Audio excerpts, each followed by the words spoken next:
വിനോദസഞ്ചാരമാണ് ഉത്തരാഖണ്ഡിലെ മറ്റൊരു പ്രധാന വരുമാന മാർഗം. പ്രതിവർഷം 1/4 ലക്ഷം തീർത്ഥാടകർ ചാർധാം യാത്രയ്ക്കായി മാത്രം സംസ്ഥാനത്ത് എത്തുന്നു. ഇതുകൂടാതെ റാഫ്റ്റിംഗ്, ട്രക്കിംഗ് തുടങ്ങിയ സാഹസിക വിനോദസഞ്ചാരത്തിനായി നിരവധി പേർ വേറെയും. സാഹസിക വിനോദസഞ്ചാരത്തിനായി മാത്രം പണിത നദികളോട് ചേർന്ന നിരവധി ഹോട്ടലുകൾ പ്രളയത്തിൽ പാടെ നശിച്ചു.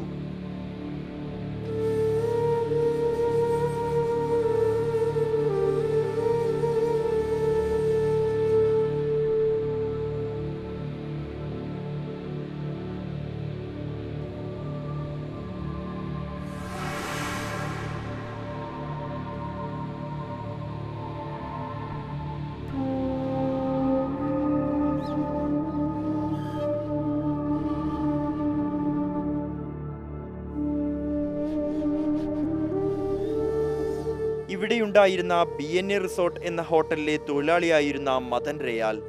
हम तो यहाँ पे होटल में रहते हैं, अभी खाली बैठे हुए हैं. पूरा होटल बह गया हमारा. यहाँ पे 4 लाख रुपए का डाइनिंग हॉल था, वो बह गया. और 16 लाख का हमारा वो था कॉन्फ्रेंस हॉल था, और कॉटेज थे 25 लाख के, वो बह गए. പ്രകൃതിക്ഷോഭം കൊണ്ട് വിനോദസഞ്ചാര വ്യവസായത്തിൽ മാത്രം 12 കോടി രൂപയുടെ നഷ്ടം സംഭവിച്ചു. മലമുകളിലേക്ക് ചുമടെടുക്കുന്ന കഴുതുകളുടെയും ചുമട്ടുകാരുടെയും ജീവിതവും വഴിമുട്ടി. ഹിമാലയൻ സുനാമിക്ക് ശേഷം ഉത്തരാഖണ്ഡിലേക്ക് പുതിയൊരു വിഭാഗം സഞ്ചാരികൾ എത്തുന്നു. ദുരന്തത്തിൽ കാണാതായ ഉറ്റവരെ അന്വേഷിച്ച് എത്തുന്നവരാണിവർ. അന്വേഷികളിൽ മലയാളികളുമുണ്ട്. ഗോറിക്കുണ്ട് പറഞ്ഞിട്ട് ഒരു സ്ഥലത്ത് വിട്ടു.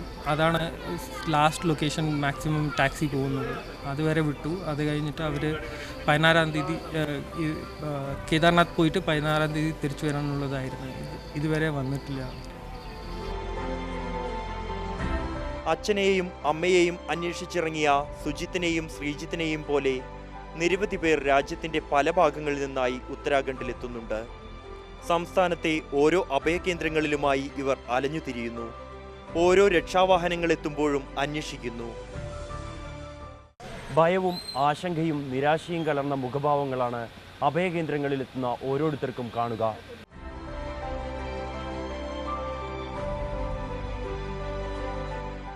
ആഴ്ചകളായി അഭയകേന്ദ്രത്തിൽ തങ്ങുന്നവരും നിരവധി.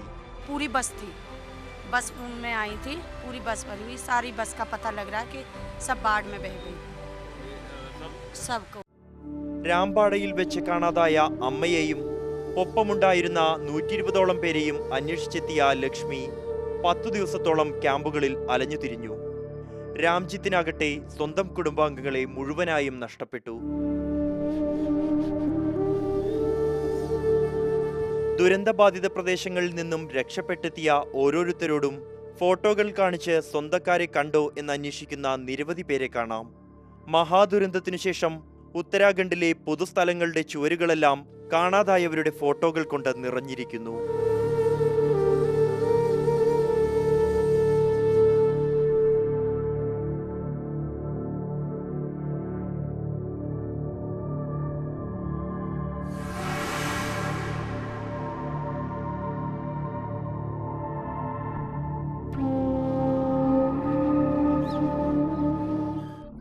ഏറെ ലോലവും അതുല്യവുമാണ് ഹിമാലയൻ താഴ്വരയിലെ മണ്ണും പരിസ്ഥിതിയും.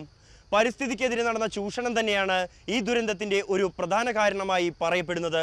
പരിസ്ഥിതിക്കെതിരെ നടന്ന ചൂഷണത്തിന് ഗംഗ മറുപടി നൽകി എന്നാണ് ആത്മീയവാദികളും പരിസ്ഥിതിവാദികളും ഒരുപോലെ പറയുന്നത്.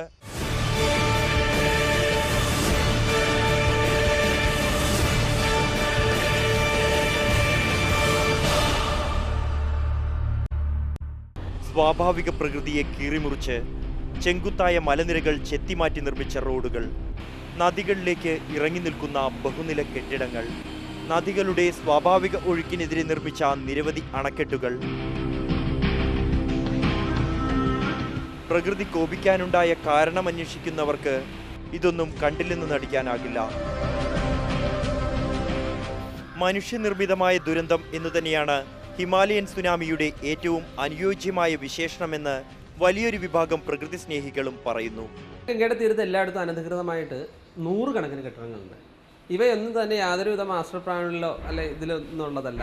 എന്തെങ്കിലും തരത്തിൽ അനുമതി കൊടുക്കാൻ പറ്റില്ല. ഗംഗയിൽ നിന്നൊരു സാധനം പൊക്കി കെട്ടാനായിട്ട് ആർക്കും പറ്റില്ല. പക്ഷെ എല്ലായിടത്തും ഇത് ചെയ്തിട്ടുണ്ട്.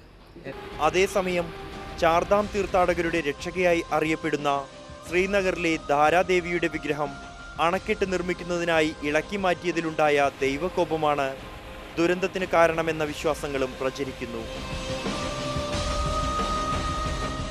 ഗംഗയെയും ഹിമാലയത്തെയും സംരക്ഷിക്കണം എന്നാവശ്യപ്പെട്ട് സമരം നടത്തി രക്തസാക്ഷിത്വം വഹിച്ച ഗംഗാപുത്രൻ നിഗമാനന്ദ സരസ്വതിയുടെ സമാധി സ്ഥലമാണിത്.